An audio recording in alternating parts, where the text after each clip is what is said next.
Hello lovely people, I have some exciting news. My knitting and crochet has got me to a place where my work has been exhibited for the National Trust.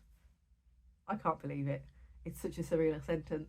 I thought I'd put a little video together showing what the work actually looks like and talk about the ideas behind it and what I use and the process for anyone that's interested. And then if not, you can just skip ahead. I'll put a timestamp in for footage of the private view and what we got to do on the day where we went to see the exhibition. The work has been selected for the Rewoven exhibition at Hardwick Hall in Derbyshire. It is a celebration of women's histories and textiles and materiality and all the things that I'm really interested in. Unspoken narratives, all the good stuff. Hardwick Hall has a place in our hearts in this family because it was one of the first, if not the first, National Trust sites we went to as a family when we got the membership. When our daughter was very new. She was 4 months old when we visited there for the first time on a family break, and yeah, we have fond memories of like having to feed her in the house and looking around and being in one of the most grandest houses in Britain, and there was just us not knowing what we were doing as new parents. And we walked around the gardens at the time, and I used a lot of that as inspiration and the things that I saw there, as well as the famous Gideon tapestries that are housed at Hardwick. The exhibition itself is kind of a celebration of that. I talk about that a little bit later on. If you've ever been to Hardwick or know of it at all, Bess of Hardwick is famous for being a fierce female leader within her life, but also her legacy of that has continued. So to be a part of this exhibition was just incredible to have, especially during a time where my identity has shifted a little bit since having a daughter, and my job is different and my life is different. So it was really lovely to be able to create something and then have it respected enough to go into an exhibition. But yes, here is some footage anyway about my experience of having an artwork that I've made with my own hands and some wool and some sticks, and here it is exhibited in one of the best houses in Britain. So yeah, let's do this. Spoiler alert, this is what Hardwick Hall looks like, and I can't believe that my knitting and crochet that I made with my own hands ends up here. Wow, what a statement. Now enjoy Annalise talking about cows. Ooh, what are they? Cows, Bobs? Cows. That's not good, Mum. It's a farm. It is. You're right. Yeah. Hello, cows. Hello, cows. It was up here. It was the best. Where's the other? Where's their udders?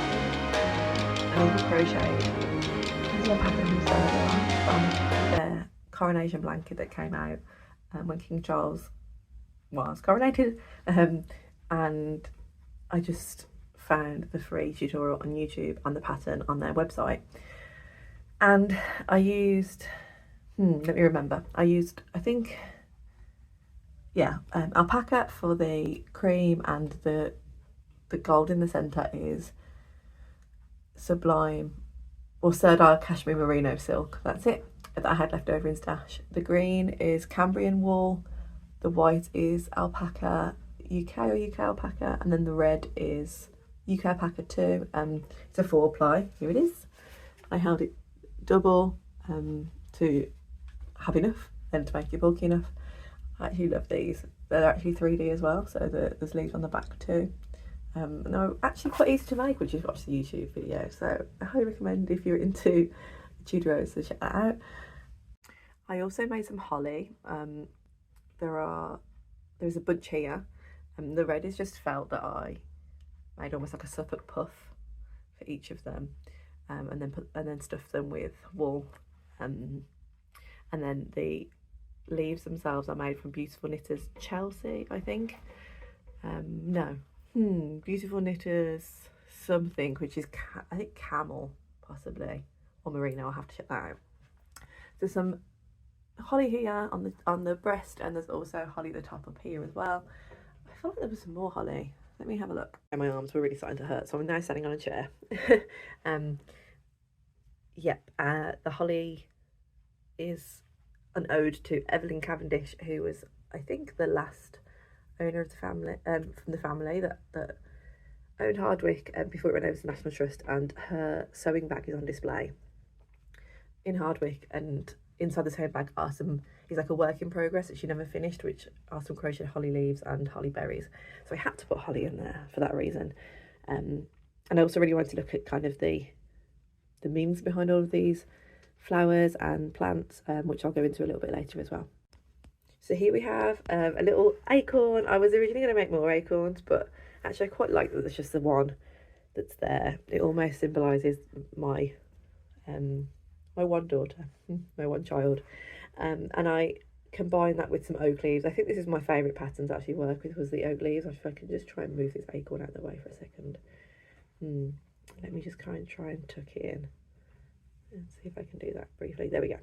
Okay, so this is an oak leaf pattern, and I will put all the details of all of these makers in as words. I feel really bad not knowing this, but I'm not prepared at all to do this video, but I don't want to miss the chance to do it in the sunlight. But anyway, this was knitted in John Arbon's sock, Exmoor sock wool, and the shade is my favourite green shade that ever exists on the planet of yarn that I've ever seen, and it's called Odd Modod.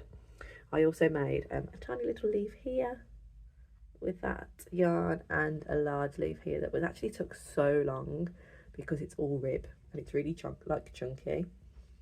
And that leaf probably took me longer than like all of the other ones, all the different styles, even this large oak leaf here.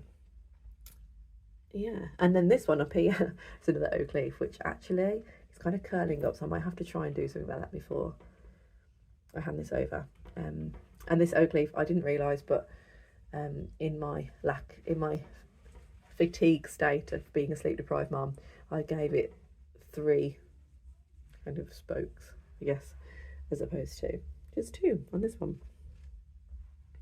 This oak leaf here that's over the chest is made with West Yorkshire Spinners Elements yarn in palm leaf, and it's this lovely kind of very silky silvery tone to it, like a glossy tone, but it's with the shade palm leaf, and I'm using this for another project, and I have to include that green in there as well, and try to keep as many natural fibres in here as I possibly can. I think everything that is knitted or crocheted, I'm pretty sure, apart from like 10% nylon maybe on the sock, everything is made with natural fibres, either wool or alpaca, or I think this has 10, this has definitely got tencel in it. I think 60% tencel, 40% wool maybe. Yeah, so I really tried to make sure I was using all natural fibres for these. There's the other oak leaf, and this yarn, which is actually come out really well. This was one of the last pieces that I made for this. There's this oak leaf here, and then you might be able to see the yarn better. Oh, excuse me, that's just my work in progress. Okay. You might be able to see it better in this leaf here, the yarn, and actually it's worked out really well. I wasn't too sure about this at first in the ball, but actually it's come out really nicely. And this was a hand-dyed, hand-spun skein that I got from Bodnant Gardens, which is also another National Trust site, but at theirs they have a craft centre on site as well, and they sell hand-dyed yarn. And you know, I've been there twice now over the last few years since I've been a knitter, and there is no information about who did it. So if anyone knows who is the incredible hand dyer and hand spinner that has their work at Bodnant, let me know, because I made some work with your yarn. And I think actually those 2 pieces like really, let me just move this up a little bit, really help. This is what I'm worried about is going to happen on display. I'm definitely going to have to try and tie this to the bust. I think those 2 really pull it all together because of the red in the Tudor rose as well, and I think those tones really work for sure with it. Whew. Okay, I also have some crocheted primroses I added on. So there's a couple over on this side and then one over here. And they are made with just cotton from DMC and maybe trimmets, maybe.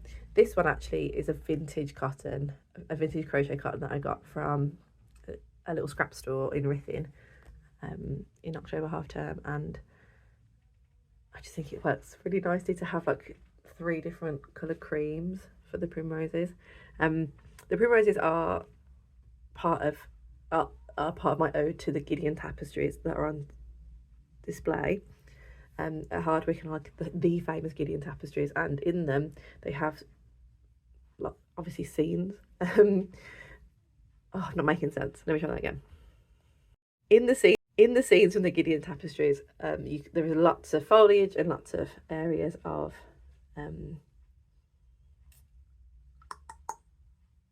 yeah, countryside, I guess. Rural scenes. There are rural scenes there, and in them there are primroses in the bottom. And I love primroses, and actually, while I was making this, those were like one of the only flowers that were out at the time around here, because it was, you know, that winter into springtime. So I have a little love for primroses. And then here, I need to look up the name of these flowers that I've added in here, these little yellow ones. This is just a cotton yarn, and then this one was made with onion knit. Let me see, it's right down here. Here it is. It's funny because it looks more mustardy, like on the ball, and then when I crocheted it up, I was quite surprised at how kind of muted the tone is. Oh, I thought the name was on it, but I think it's onion knit something DK. Anyway, a little crochet flower there, and they have to let me check what flower I'm signifying there. Okay, I'm back with my notebook, and I now have the name of these flowers. They were to represent winter aconite, which is a kind of like a buttercup, I think. And these were all out at Hardwick as well on the ground, so I just wanted to have a little ode to those. When I walked around the grounds, they were the first flowers that were out, and with that in mind, that's what I really wanted to signify, was kind of paying homage to Hardwick and the small moments of it. So when I went to visit it with my parents, my daughter was about 4 months old, so she was really tiny, and I was obviously in those first few months of motherhood and matrescence and all of those things. So when I looked at the different like plants that I'd seen, and also that I could see in the tapestries from the photos that I'd taken, I wanted to look at the symbols that were behind that and the symbolism in there, because obviously that's such a huge part of art. So oak leaves are to signify strength and endurance, wisdom and longevity. Primroses are to signify innocence. They mean the first rose, as I said earlier, kind of that new beginning feeling when winter has been going on for a long time, and then suddenly we have this glorious yellow poking through with the white. And yeah, they mean optimism, love and youth. Holly represents fertility and ferocity and fortitude. Acorns represent, oh, my acorn, hang on, I forgot that I tucked him in. Let's bring you back without getting into too much of a tangle. There we go. Acorns signify potential and prosperity, and within that I really wanted to think about what that meant to me as a new mum. Yeah. After I filmed those videos, I realised that I really had to sew down every single leaf. So here I am by hand doing every tiny little section of the leaves. It took me much longer than this. I didn't video it all, but this was just as we was about to go to Hardwick, so we actually ended up getting there much later than I thought, but I wanted to make sure that everything was secure and ready for the exhibition, and there I am, happy with it. Here we are driving into the estate office of Hardwick Hall, and I'm very excited about this. You can hear it in the audio now. Oh, we're at the castle, Baba. The castle. Oh my gosh, oh my gosh. Look at us going in the VIP entrance. We drove up about a month before the exhibition started to hand it over for installation. Cue me being very excited about this whole experience. There's Hardwick. Here I am. I've just dropped my artwork off at the estate office. It's very fancy, isn't it? I could get used to this life as long as this can be my house. And then we made a weekend of it and stayed close by in a local hotel. It was Easter break, so there was lots of Easter trails on and activities for the kids. So Annalise had an absolute ball, as did we, because the sun was shining and it was just such a lovely experience to be there. An egg, let me see your bunnies, Annalise. Oh my goodness, they're fantastic.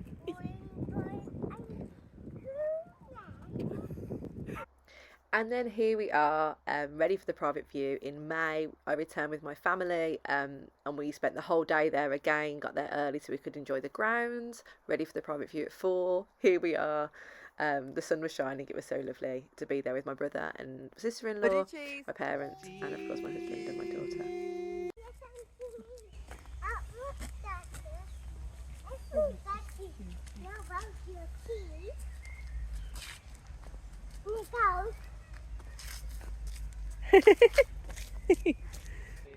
This is where I walked with Annalise when she was tiny, and all the winter flowers were out.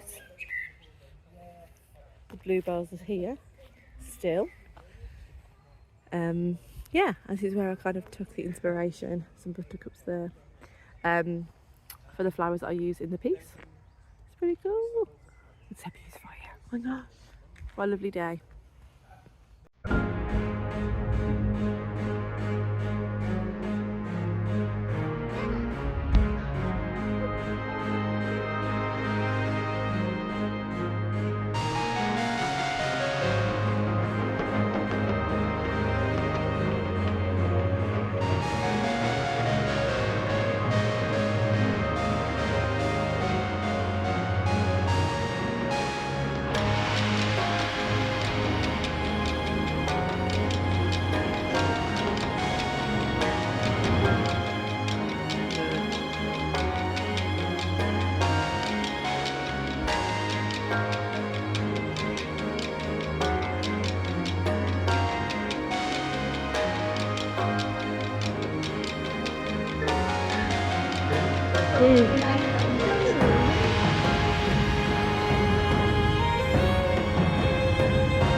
With the freeze.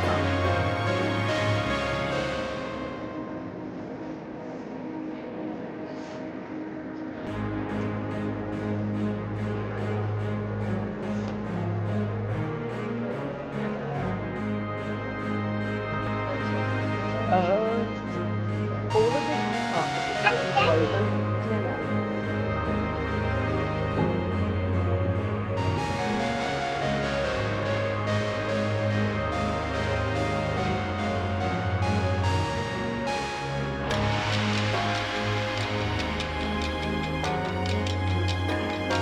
And amongst the contemporary art as part of the exhibition was, of course, the Elizabeth I portrait and one of Mary Queen of Scots, who was actually imprisoned by Bess at Hardwick for a while, And to see these paintings that are over 400 years old is just astounding.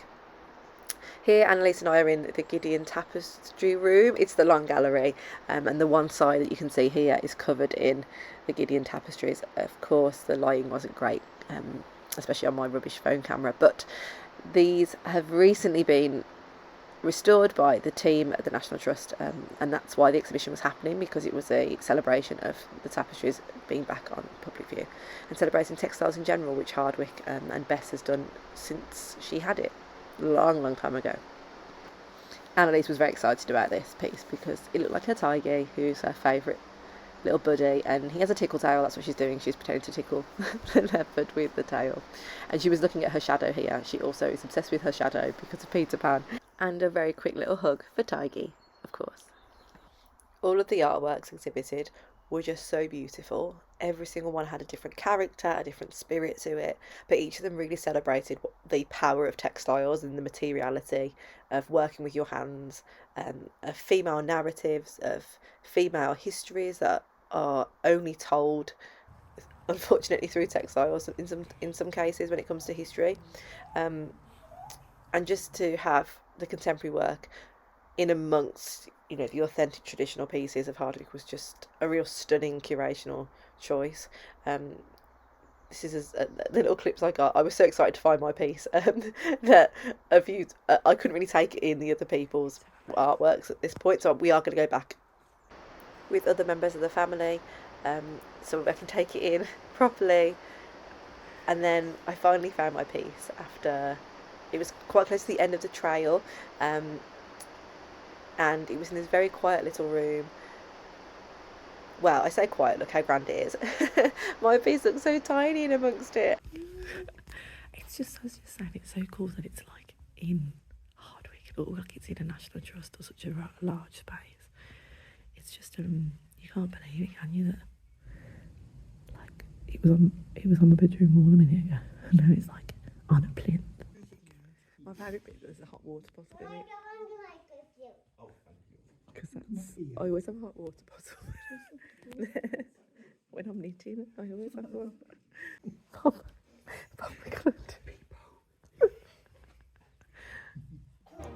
The curational decision to put my piece in this room just was absolutely spot on. It was almost camouflage with the decor of the bed, and the textiles that were there. And I loved the fact that there was a portrait of a young woman and a child in this room too. I think it really echoed that idea of mother and child. Here I am with the piece. I was allowed to go behind the rope for this, and you can see on my face how excited I am during all of this. Annalise came over and looked at it, and even though I don't think I was as exciting as the rest of the room was, or playing games with my brother in there, here's me and my husband. He's so great, and my whole family are. They're so fantastic at supporting me and letting me do these crazy things. There I am in the mirror, and here's my written description of the piece. And then we got to walk around the rest of the house and see the other pieces too. At this point I just exhaled, and I was just so full of joy. The fact that I got to exhibit as part of this exhibition is just otherworldly, I guess. Here's a portrait of Evelyn Cavendish. She's the last family owner of Hardwick, and this was her work that I talked about at the beginning of the video. That was her work in progress bag that was left behind. There's some crocheted, I think, holly and leaves there, and her sewing box and a tapestry she was working on at the time. This was one of the pieces that was inspirational to me. Oh, thank you everybody.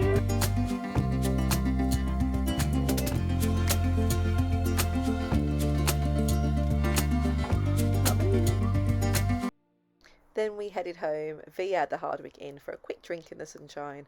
But what an experience to have my family there for the private view, to create artwork using textiles and to have it exhibited in such an incredible place that has such a rich history of celebrating female work, female histories and narratives. Here I am in front of the artist sculpture in the garden. The whole experience was an absolute joy to be a part of. If you're ever close to Hardwick, please go and visit. And if you like this video, please like and subscribe. Thank you so much for getting this far into it. I hope you have a wonderful day full of lots of lovely things. Bye!